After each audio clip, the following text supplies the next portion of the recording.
શું તમે પણ કોલેસ્ટ્રોલને કંટ્રોલમાં લાવવા માંગો છો? તો સંતુલિત આહાર અને એક્ટિવ લાઇફસ્ટાઇલ સાથે રોજ સવારે 1 ગ્લાસ સંતરાની છાલની ચા એટલે કે ઓરેન્જ પીલ ટી પીવાથી તમે કુદરતી રીતે કોલેસ્ટ્રોલને મેનેજ કરી શકશો.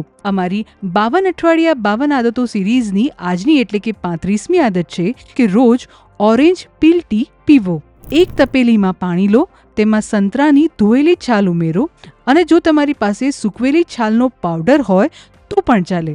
તેને 10 થી 15 મિનિટ સુધી ઉકાળો. આ ચાનો સ્વાદ વધારવા માટે તમે તેમાં થોડો તજનો પાવડર અથવા તો આદું ઉમેરી શકો છો.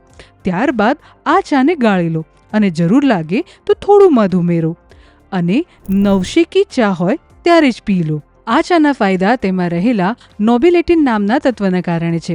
સંતરાની છાલમાં જોવા મળતું આ કુદરતી તત્વ કોલેસ્ટ્રોલનું હેલ્ધી લેવલ જાળવવામાં મદદરૂપ થાય છે. આ આદતને તમારા મોર્નિંગ રૂટીનનો ભાગ બનાવવો, નિયમિતતા જાળવો અને કુદરતી રીતે જ તમારા કોલેસ્ટ્રોલને નિયંત્રણમાં લાવો. આવા જ ઇન્ટરેસ્ટિંગ વિડીયો જોવા માટે હેપીએસ્ટ હેલ્થ ગુજરાતીને ફોલો કરો.